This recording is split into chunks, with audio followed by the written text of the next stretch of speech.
Puntahan tayo na home service sa Dasma pa rin. Dahil pahinto-hinto daw yung e-bike nila. So, samahan niyo ako. Puntahan natin.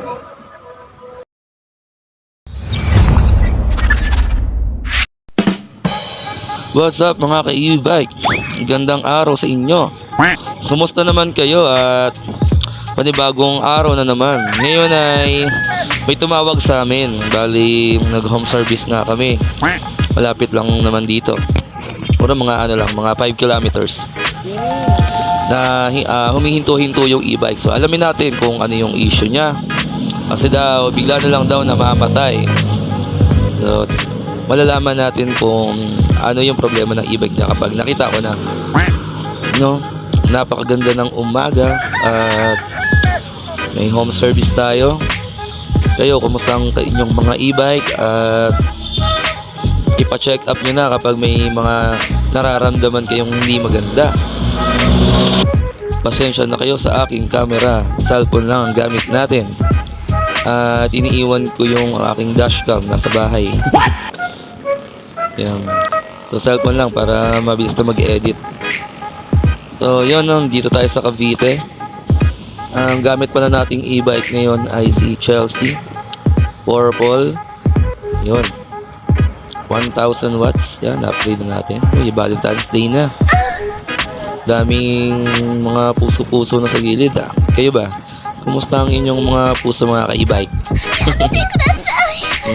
Kumusta naman ang inyong mga love life? Yun, palabas na tayo. Papunta na tayo dito sa Governor's Drive. Yan. Congressional ba to o Governors?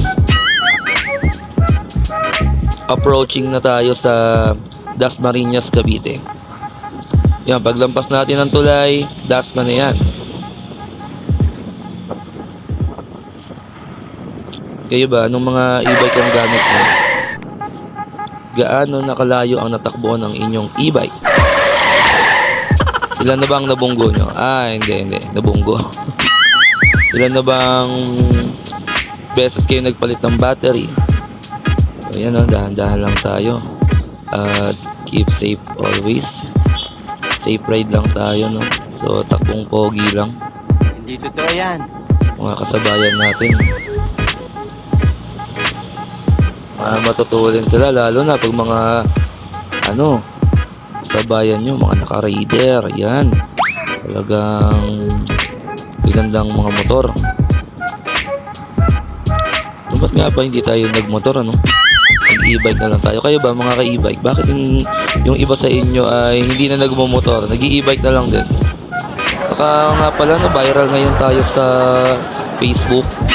Nakikita ako, dapat lagi lang talaga tayo nasa gilid kasi delikado talaga pag nasa gitna tayo, kasi kadalasan nagkakos ng aksidente, lalo na kung sobrang bagal lang ng patakbo natin. Syempre yung mga nagmamadali sa likuran natin.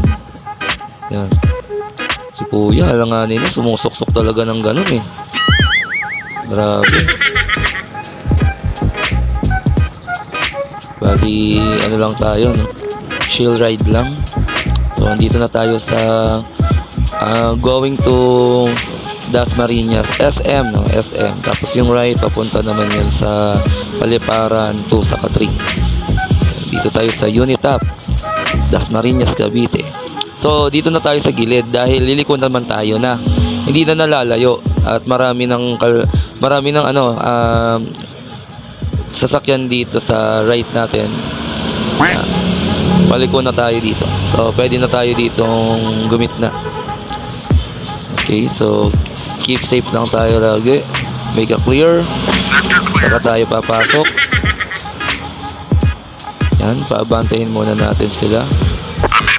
Unless kung magbigay, saka lang tayo papasok. So yan, napaka-safe. At pwede na rin tayong pumasok. Ito, shortcut to ng Tagaytay, Ito, pag dinaretso nyo to, shortcut na to ng Tagaytay. 2 beses na yan! Maraming lusutan dito Patagaytay. So hanapin na natin. Malapit na siguro tayo sa ating pupuntahan. At narating na nga natin ang e-bike ni ma'am. Nasabi niya and wow, shout out Kate pala. Nahirapan tayo maghanap. So yun, ang problema nito ay pahinto-hinto, no? So yan siya. Physical check muna kasi baka mamaya i-drive test natin. Ano naman pala, may mga balikuna. Yan, makikita nyo, no, yung battery sign umilaw na. Okay, so wala na rin. So wala na siyang accelerate. Hindi siya nag-accelerate. Yan, nag 10% tapos battery low. At hindi ko alam, wifi ba yan? Yan. Social, ako wifi. So, pag in-on and off ko siya, battery sign yung nalabas sa kanya. Pag ganyan, dapat i-check natin yung battery. Battery first muna, first process. Tapos check natin yung battery with tester, multi-tester natin. Yan, check natin yung battery. Surprise, motherfucker! Bali napansin natin dito sa battery niya, no? Botsyog na. Lahat lumobo na. Kung makikita niyo sa gilid, sa unahan, yan, no, may mga wavy na, may mga wavy na siya.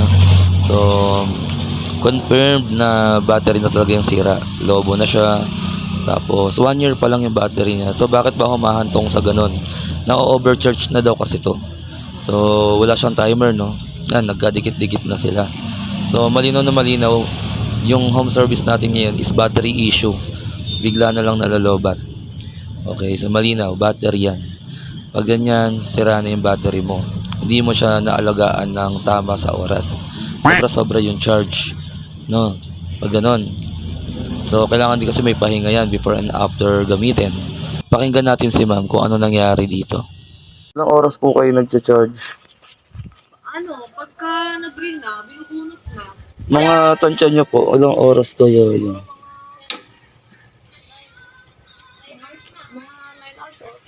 Mga 9 9 hours or 10. or 10? Overcharge po yun, ma'am. Yung 9 hours. Overcharge yun sa oras na ganun. Bali, tawag nito. As in, pag inuuwi siya dito, labata ba talaga yon? Hindi pa naman.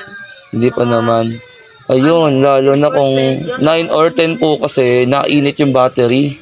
Sa pag matagal siya nakasaksak, ganon. And ano po yun, pagdating dito, i-charge niyo po agad. Hindi naman. Ilang oras po o minuto? Kung baga halimbawa sa hapon, gano'n, sa gabi. Okay naman yan, may allowance na oras bago gamitin.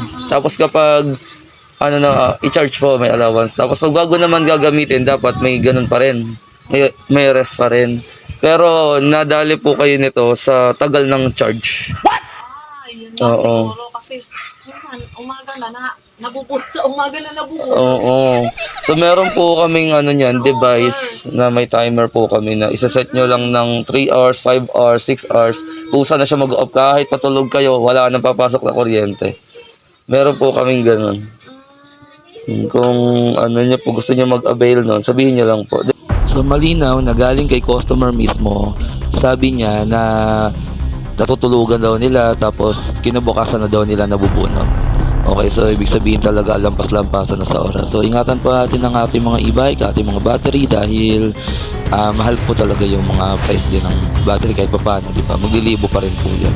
So yan lang mga e-bike. Like and subscribe.